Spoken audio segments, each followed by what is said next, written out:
It's sad, but we're finally here at the end.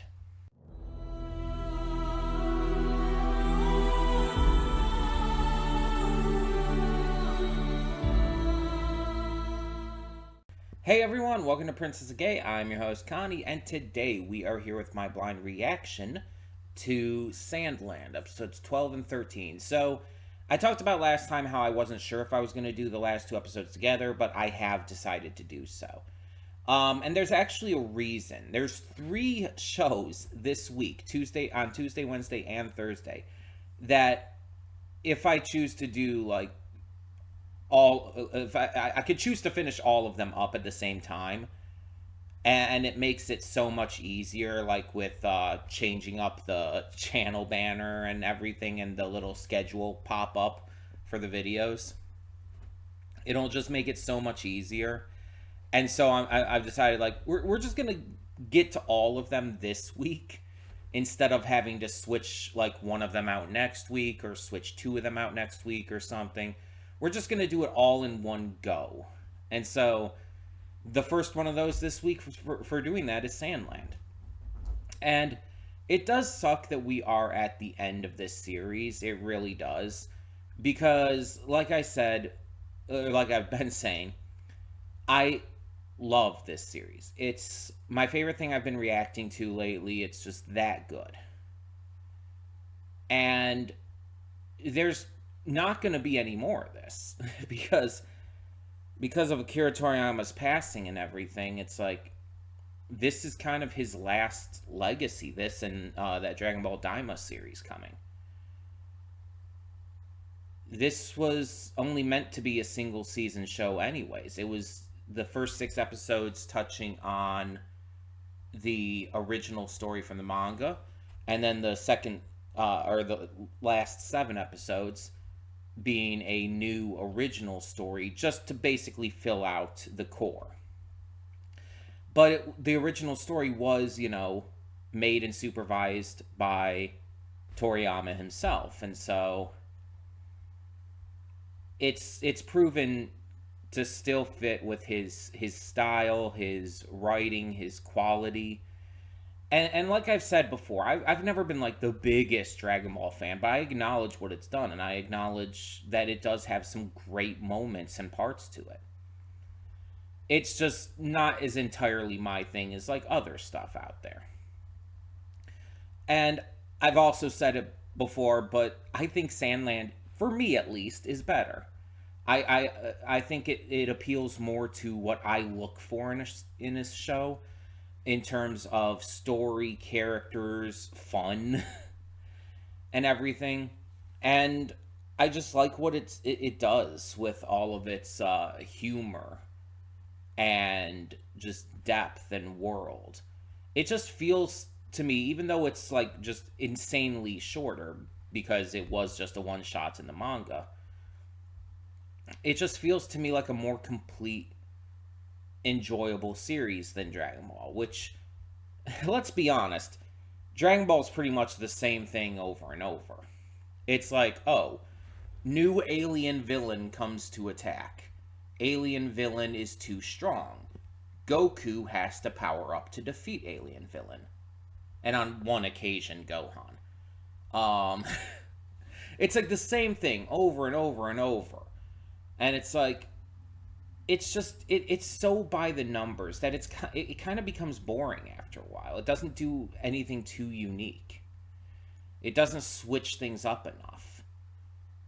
And it's like the set dressing and the characters and stuff like that is different. But in the end, it boils down to the same old, same old.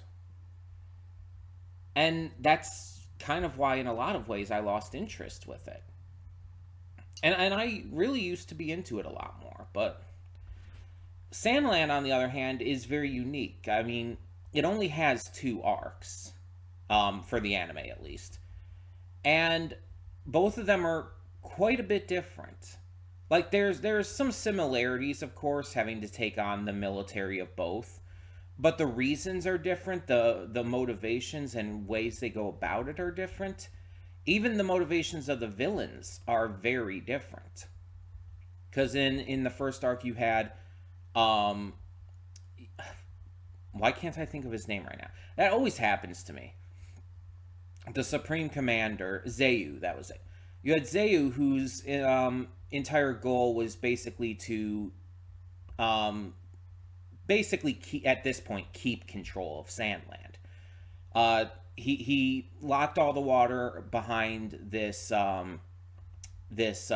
dam because he wanted to control the source of commerce surrounding water, make it this huge valuable asset to be able to, get more money and keep all of the citizens of Sandland under his thumb. It was a pure manipulative control tactic. And he used the king, who was kind of a patsy to him. The king's kind of an idiot. He doesn't really have the level of power and control that Zeu did, because he doesn't really have any spine to him. He's just like a puppet, honestly. And then you have the second arc, which the main bad guy is Muniel, who is an angel who basically just wants to destroy the demons and take over because he's power hungry. It's not so much a desire for control, because he doesn't want to control anything. He doesn't want to have that level of command over forest land or sand land. He just wants to kind of destroy everything.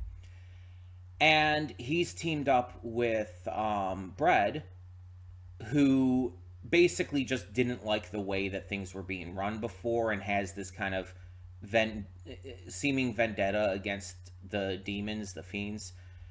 And so he's kind of almost in a way manipulating Bread to go along with his plans.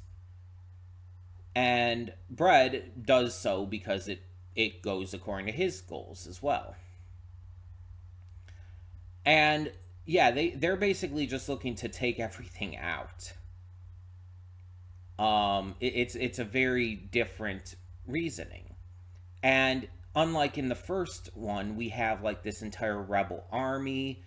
We have the former princess of Forestland on our side. It's like there's a lot more political intrigue to it. Even though it's still very short at only 7 episodes, and because of that, there's not a huge amount of time for like big character developments and story developments and whatnot, because there's just not enough time. But because of that, it does, in some ways, I could see someone saying it feels a little rushed. But I don't think it's really been hindering much of anything. I think that for the most part, it's been fine.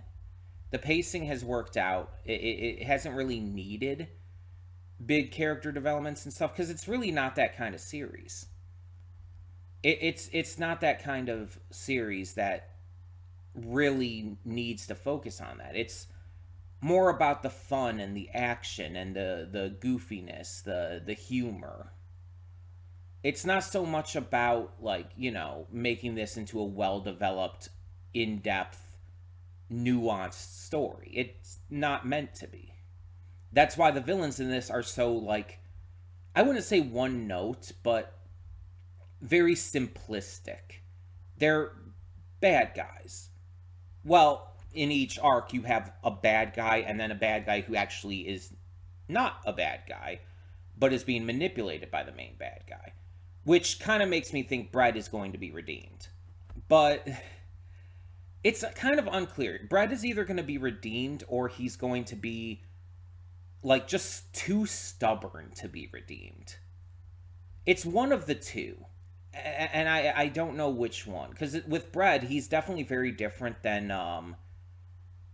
General Are, who was very clearly never a bad guy.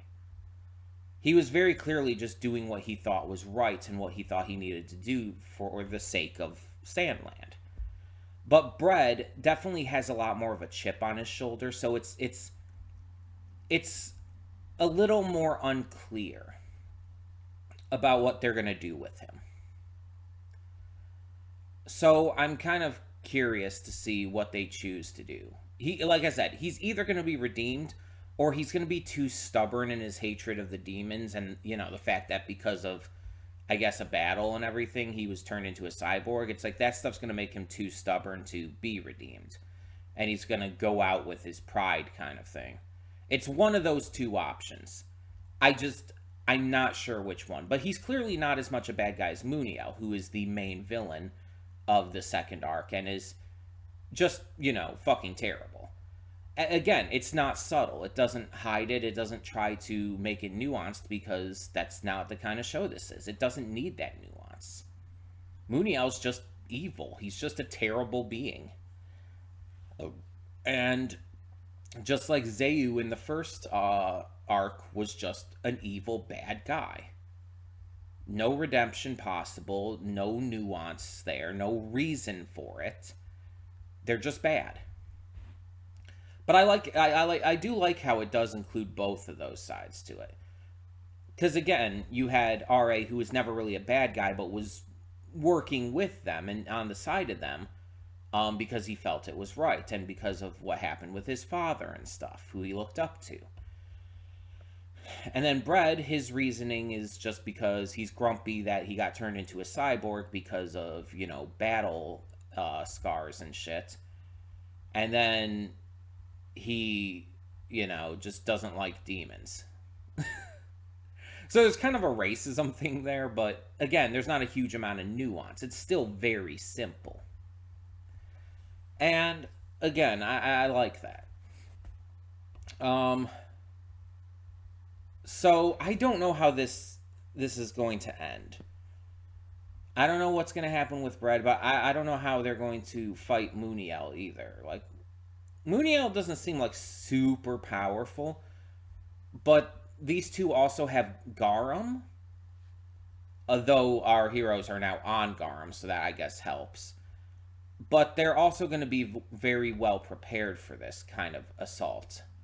So how are our heroes going to take them out? Has Beelzebub just absorbed enough darkness? What's going to be the deal here? I assume it's going to be Beelzebub taking on Muniel, and I'm probably assuming we're going to have Rao and Thief taking on Bread, because we already kind of set that up with their confrontations before. I assume it's going to be a repeat of that, just this time it's going to turn out differently. I guess we'll have to wait and see. But I feel like I just really don't want to get this started. Because that means that we're that much closer to the end. It's going to suck to see this go. It really is. This is definitely a highlight of the year so far in terms of reactions we've done. And it just really sucks that this never got, like, as much attention and views as, like, other shows.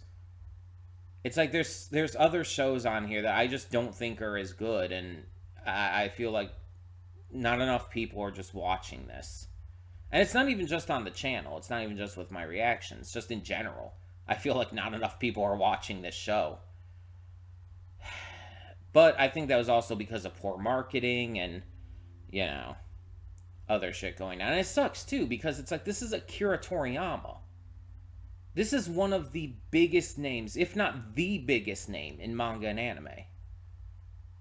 It's like people are ignoring this or just not watching or don't even know about it because of, like, bad marketing and stuff, despite it being, like, that huge of a name. It's Carol and Tuesday all over again. I think I've made this comparison before, but still, it's Carol and Tuesday all over again. You have Shinichiro Watanabe, legendary director of anime and manga, anime, did Cowboy Bebop, did Samurai Champloo, did Space Dandy, huge name. Some of the most popular anime out there. And Carol and Tuesday just does not get any attention. And part of that, at least here in the West, is because of, Netflix.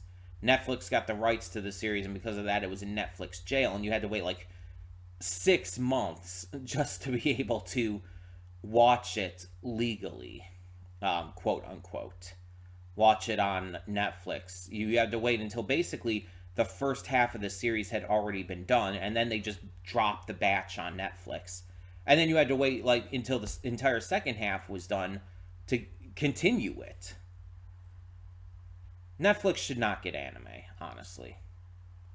It really shouldn't. And unless they're going to release them weekly and stay caught up, they should not get anime. And I'm completely serious here. I don't care how convenient it is or whatnot. Because they've ruined so many anime that could have been huge, and they were ruined because of Netflix jail.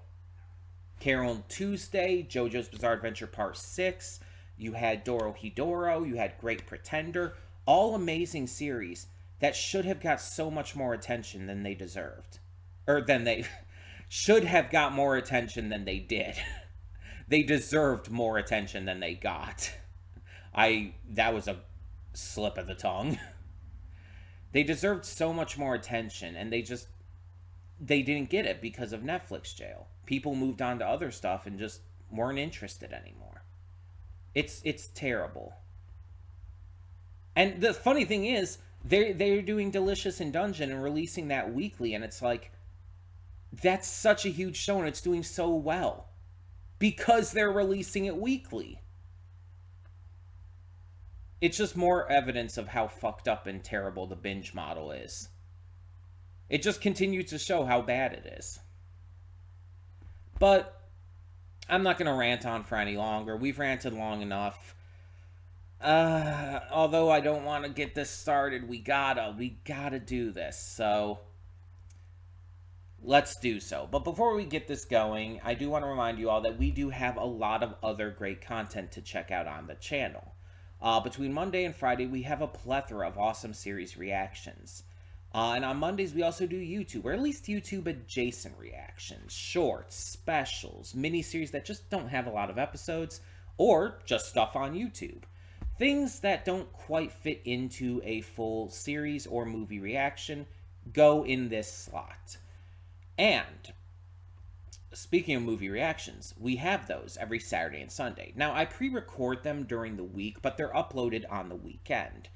It's just a way to make sure that every day has some sort of reaction content going on for it.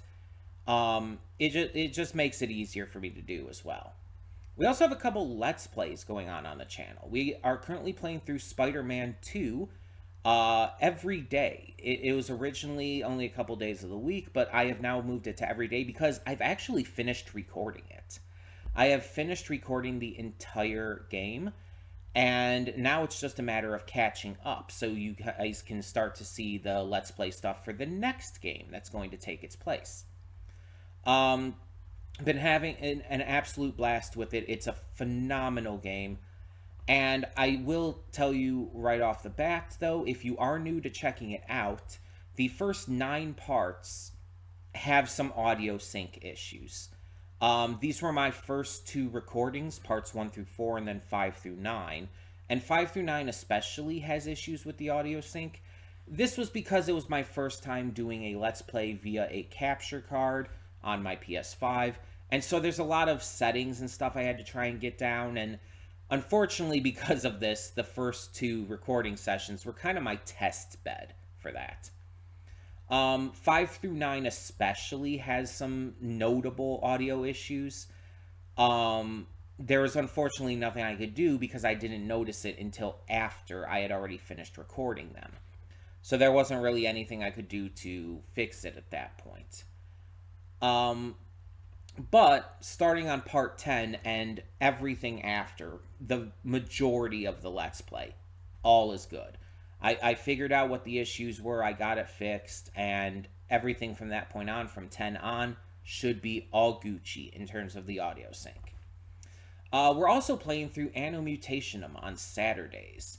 This is a donation reward Let's Play for Matthew Vasquez, and yeah, it's pretty fun so far. I mean, I wouldn't call it that great, but I'm enjoying it. It's fun, it's goofy, it's silly, and I can dig that. But if you want to know how to donate for a future PS5 Let's Play, all you have to do is check out a specific video on the channel. And to do that, it's just easiest if you go to the channel, go to the channel search, and type in one search, June Double Reward Month PS5. It's super simple. You should be taken right to the video it's an announcement video for the June Double Reward Month, but also talks about the PS5 reward stuff. Go to that, and it'll tell you everything you need to know about how to donate for a future PS5 Let's Play. But all of that being said, we are going to now get on with this and see what these last two episodes have in store for us. So, when the screen fades to black, pause this redirect and go to the description below. Follow the link to the reaction because, yes, we do redirect all reactions on this channel. I understand it may not be the best option for you. You don't want to have to click all those extra links, right? But you understand that YouTube's copyright system is shit, right? It's absolutely terrible. It's broken beyond reason. And because of that, to remain safe, I do just want to make sure that this channel doesn't get any possible channel strikes or even a termination. Because I unfortunately have dealt with having a channel get terminated before. It's not fun. I don't want to do it again. Luckily, there is only one link per reaction that you have to worry about. Only one extra link. You just go down to the description below, you click the link, and it takes you right to the video. And this also allows me to give all of you, yes, every single one of you, the full, unedited reaction completely free. That's right. There's no paywalls. There's no Patreon subscription. You don't even need to sync up your own copy. It's just all right there. Just by clicking the link in the description, you go straight to the video with all the footage in it. It's full, it's unedited, and it's for everyone. I think that's pretty great because not every reaction channel can do that, and for valid reasons. But I do pride myself on being a reaction channel that can give that to you. And I hope that you enjoy these full reactions as they are without any edits or anything muddling them up. But after you watch the reaction, you can come back here to the redirect and resume play. Because after it fades to black, then fades back in, everything from that point forward will be my afterthoughts and will not only contain spoilers to the episodes, but will also contain just my thoughts on the episodes, thoughts on the series, and maybe even some stuff related to the channel. You never know. It's always worth checking out just to be safe. And all of that being said, I think it's time we got this started. So thank you all so much, as always, for tuning in, and I will see you at the reaction. And we are back, and we'll begin with spoilers in 3, 2, 1, now. It's one of those shows that, because of how, I wouldn't say unknown, but how little attention it gets because of its release and lack of marketing and everything. This is one of those shows that is just one of the most underrated gems of anime, in my opinion. Like, this show is absolutely top 10 material for me. I don't know exactly where I place it, but it's up there for me. It's that good. And again, it's not like a show like Fullmetal Alchemist Brotherhood that has a huge amount of character development, world building, depth, nuance. It doesn't need to be something like that. Because that's not what the show is. It's an action comedy that focuses on the humor, the characters, the fun of it all. And that's what I want from it. That's what I look to get from a series like this. I'm not looking for heavily nuanced characters, a lot of great depth and world building work and all. It's like I look to other shows for that. World building, I look to One Piece. Amazing character depth, I look to Fullmetal Alchemist Brotherhood. Insane Tension, I look to Death Note. You get the idea. Those are shows that do those things extremely well, and they're known for it, and they're amazing at it. But not every show needs to be that. And I think a lot of people need to learn that. It's something that I feel like is just something that people really don't understand enough of nowadays. Everyone thinks that every show has to have this insane amount of depth, insane amount of world building and character work. It has to be the best thing possible. And anything that kind of falls under that, they criticize. And you can criticize whatever you want. You can have whatever opinions you have. No one's going to say otherwise, at least no one with a brain. If you, like, attack others for having opinions, fuck off. Everyone's allowed to have their opinions, even if it's something you disagree with. If they like a show you don't, they're allowed to. Let them be. Let them have their fun. If they don't like a show that you do, that's fine. There's nothing wrong with it. Don't be an asshole. But I feel like a lot of times nowadays, like I said, if it's not anything like spectacular in terms of that stuff, people just don't care. And again, it's obviously very subjective. There's a lot of things that people would say have all of this kind of stuff that they love and everything. But then again, another person, it's like, oh, I don't think the characters are well done here. I'll give an example for myself. Code Geass. A lot of people say the characters, the story, the depth, the nuance is amazing in Code Geass. I disagree. Especially the characters, I think are pretty much all detestable, like, assholes, and I don't like them. They just come across as, just terrible or unlikable people. Not all of them are, like, just the worst of the worst. Not all of them are just jackasses, but, none of them are likable. And I can't get into the story. I think it's boring as shit.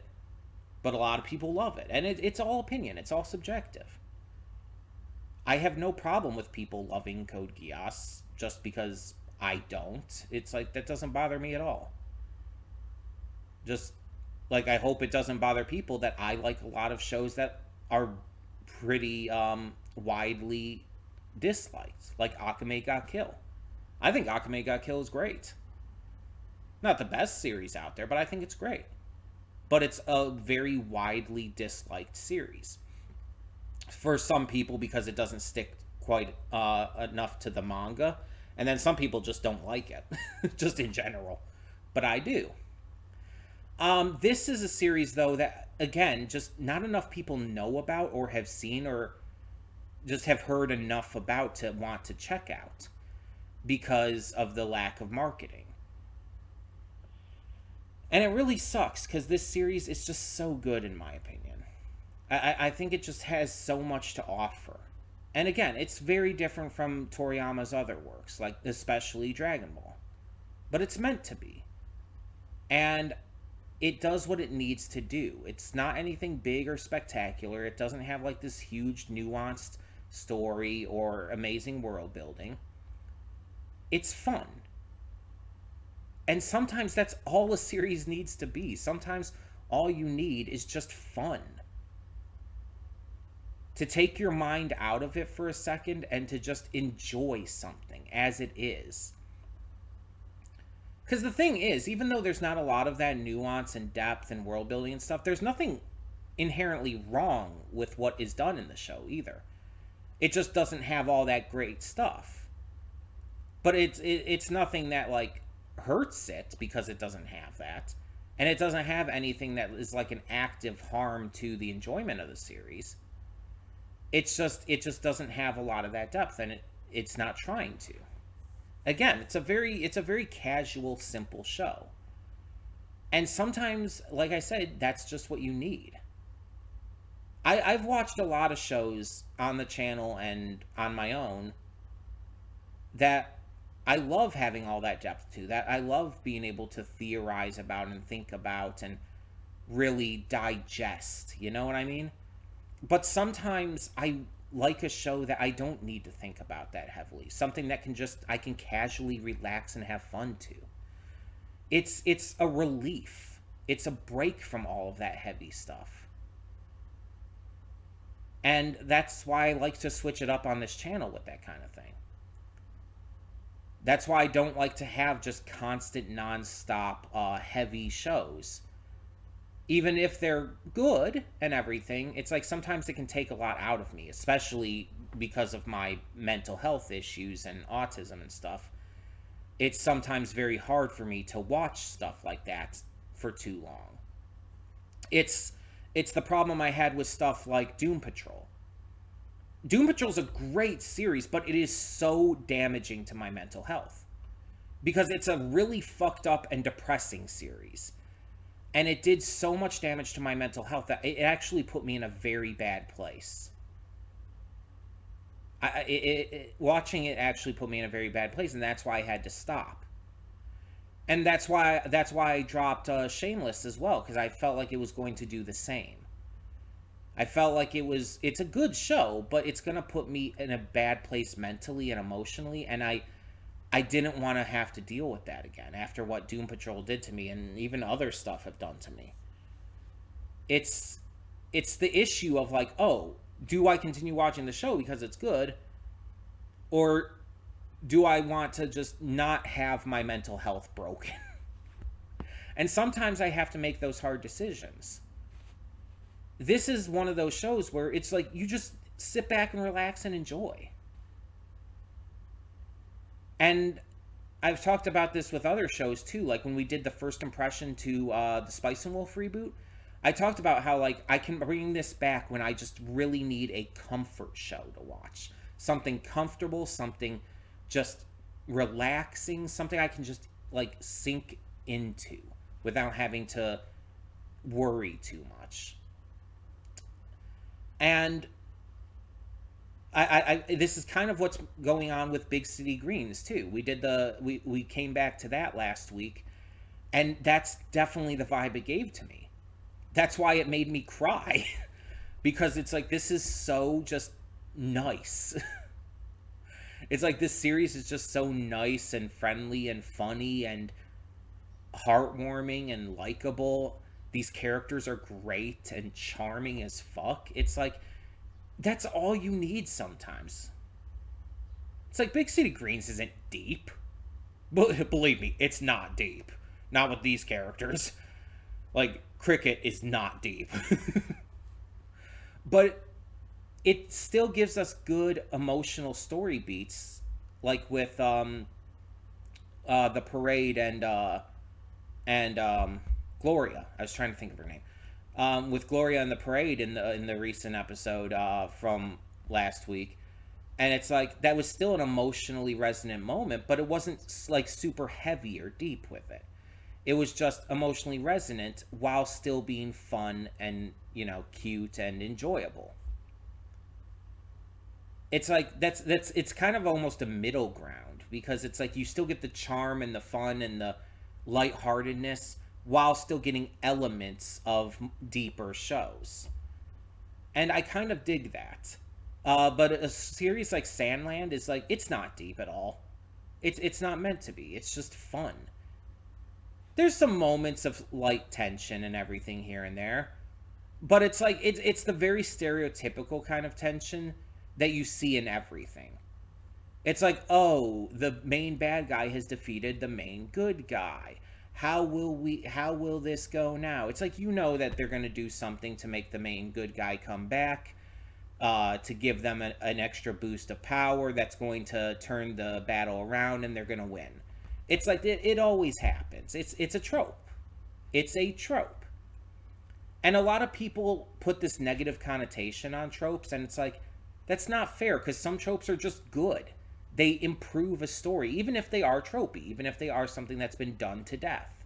It doesn't matter as long as it's still good. And I think it was here. I think it was still good. They did it well, and it was a triumphant moment. It was really cool. And I could see again some people saying that this felt maybe a little rushed because it's a short series. There's not a lot of time to build on, but again, it's not meant to be that deep. It's just trying to be simple. And for a 13 episode series, they did what they needed to do with it. It was paced fine for what it was. If it was trying to be something more, then yeah, it might have been a little too fast. But it didn't need to be anything more. So yeah, it's like I really liked this series for the casual, fun show it was. And like I said, a bit like I've said in the past, a big part of my enjoyment for this series also comes from the nostalgia of having read the original manga. Even though, like I've said, I didn't remember a lot of what happened, I still remembered the basic idea of it, and I still had fond memories of it. So getting to come back and see this and seeing it with fresh eyes, having forgotten a lot of things, was very nostalgic for me, and it definitely hit me in the feels because of that too. But then with the second half, and it's like it's still great. It's like whole new story, not based on the manga. I could see some people saying it's not as good as the first half. I could see some people like saying like, oh, it's like it's good, but the first half was still way better. I could see that. This was a brand new thing that again didn't have the manga backing it, and just had to kind of stand on its own. And sometimes that can be a little more difficult to do. But I think it succeeded. If I were to say which of these two arcs I liked more, I would say they're about equal to me, because they both had things that I liked more than the other. For example, I like Muniel as a villain much more than I like Zayu.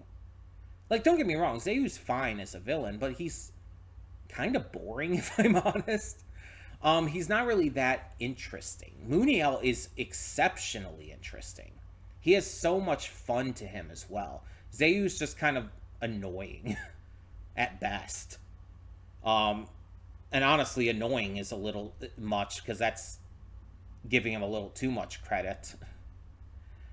Um, but with the original arc, the first arc, um, I liked just, I guess, the overall story better. In terms of like the secondary antagonist, I liked RA better than Bread. For as another thing, I liked the Sandland part more with. But with the Forestland, I fucking love Anne. Like, Anne is amazing, and it's like the Sandland part didn't have that. Ra was kind of after a certain point a secondary protagonist there after our main trio. But you didn't really have that same kind of dynamic. Anne gave a new, fresh dynamic that just really works well. I also think that the second half is just, prettier, just because of the Forestland aesthetic, which is, just something that is subjective on like what you're looking for with this series or in general. But it's like I like pretty scenery and stuff, so the Forestland aspect did appeal to me in that way, and so on and so forth. There's certain things about both arcs that I just liked more than the other, and in the end, I just kind of see them as equal to me. I overall don't really like one that much more than the other.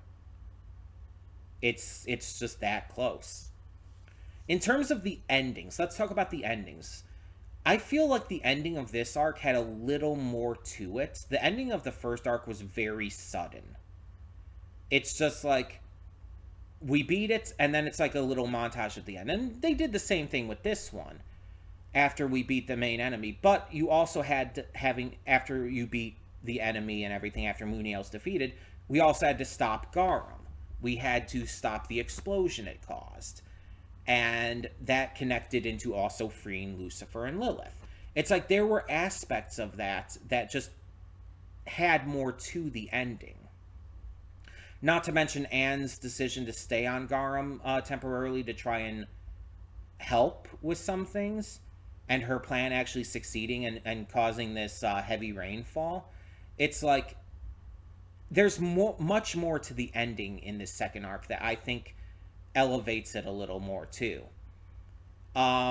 Even though it does still end on a little montage thing showing everyone reacting to the rain, all these characters we've met, as well as just seeing, like, you know, our heroes riding off and having to deal with the dragon, the ground sand dragon again.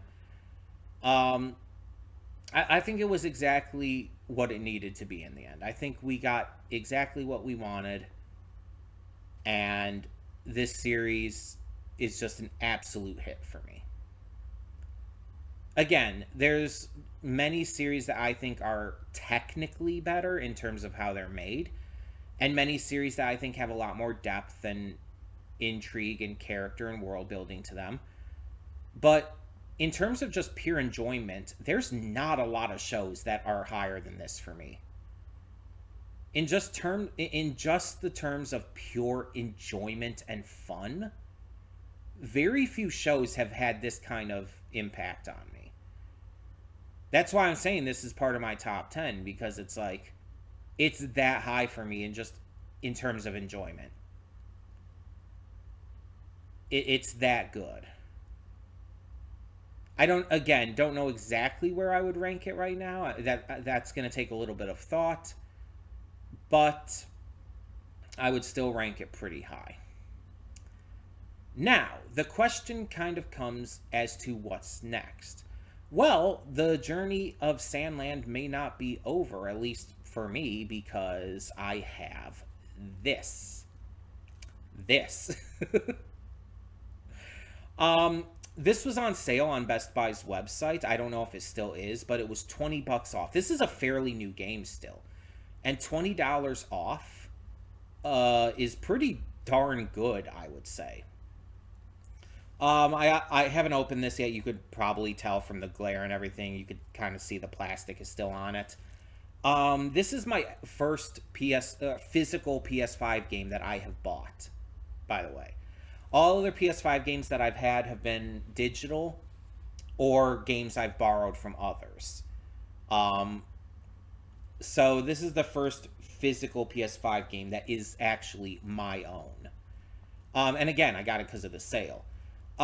This game I do know has a couple characters. I've seen like images of them that aren't in the series. So I do know that there is more to this than the show has.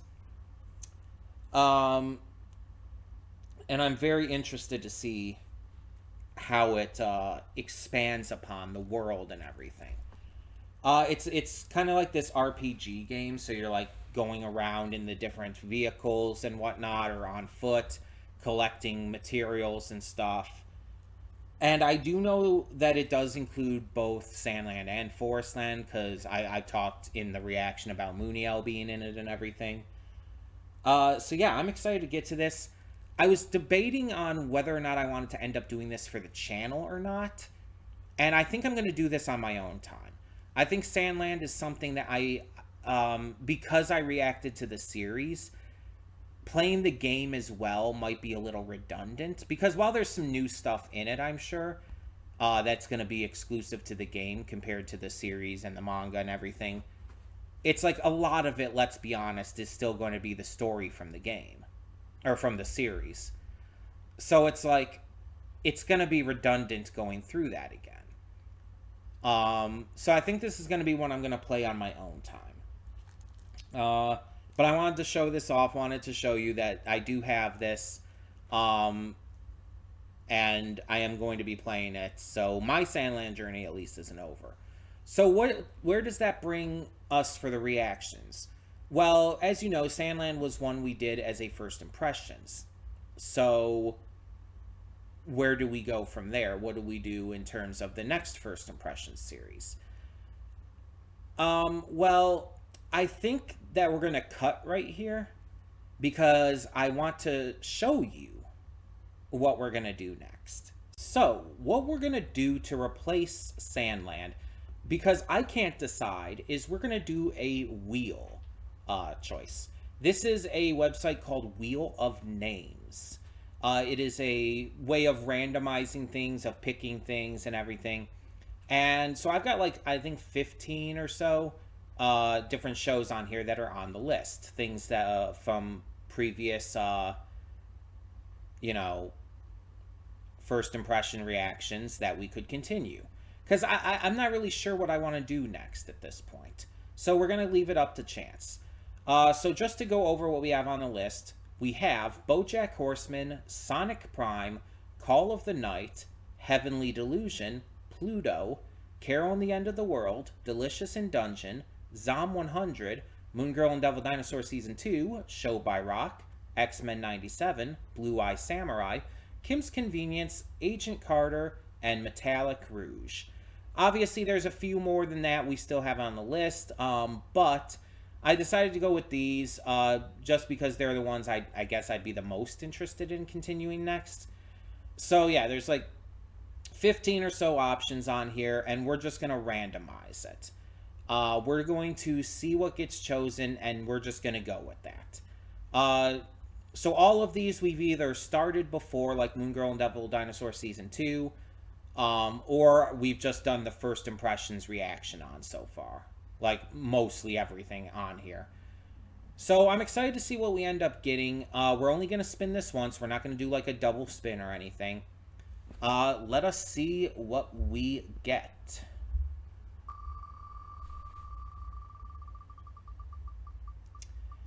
And the winner is Kim's Convenience. So there you go. Kim's Convenience is our winner. That will be our next Tuesday series. That is going to be replacing Sandland starting right away next week. As of this point, I don't know if we're going to do this wheel again. We might. It might be a fun way to do this, to just get to things whenever I am not sure on what to get to. We might even do it for other things, like for donation reward series or other stuff. Obviously not for Pulse shows when we get to those again, but still. Like for donation reward series and stuff, we might do this. We might do this for more first impressions or other shows. We'll see. We'll see. It's a fun idea, and it makes it pretty fair.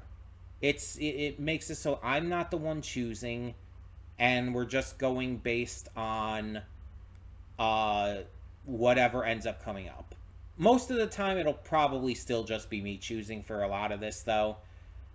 Just because it's going to be whatever I'm in the mood for. But like I said, at this point, I don't know what I'm in the mood for after Sandland. But the wheel knows, and the wheel says Kim's Convenience. I'm very excited to get back to that, actually. Because I see clips every now and again on TikTok, and I have to avoid them because I don't want spoilers. And it's something I definitely want to see more of. Because I like what I've seen of it with the first episode. It has some great casting like Simu Liu, and I know his name is Paul, but I can't remember the rest of his name. The main actor, Mr. Kim. He's also Iroh in the live-action Avatar travesty. But he's good. He's good as Iroh from what I saw, for the most part. You know, for the stuff they actually get right with his character. But that's not really his fault. I think he's also in Star Wars. I think. But yeah, it's like, I'm definitely interested to see more of this series. So that is what we're going to be going with. So thank you all so much for tuning in. Before we close this out, I do just want to remind you one more time that we have a lot of other great series and whatnot on this channel. A lot of other great reactions to check out. Between Monday and Friday, we have a plethora of awesome series reactions. On Mondays, we also have YouTube reactions, or at least YouTube adjacent. Anything that doesn't quite fit in to a normal series or movie reaction. And speaking of movie reactions, we have those every Saturday and Sunday. They're pre-recorded during the course of the week, but uploaded on the weekend, so that every day has some sort of reaction content going on for it. We also have a couple of Let's Plays currently going on. We have Spider-Man 2 every day. That is currently going for every day because I finished recording it and we're just kind of getting caught up at the moment so that we can start getting to the next stuff, the next Let's Play that will be taking its place. We're also playing through Anno Mutationum on Saturdays. This is a donation reward for Matthew Vasquez, And yeah, if you want to know how to donate for a future PS5 Let's Play, check out a specific video. Go to the channel, go into the channel search, and type in one search, June Double Reward Month PS5. It'll take you to the correct video that will tell you everything you need to know on how to donate for a future PS5 Let's Play, or you can contact me via a private message on Discord, other social media, or even just leave me a comment below, whatever works best for you. So, all of that being said, thank you so much, as always, for tuning in. And for now, I'm Connie, and I'm signing off. See y'all next time.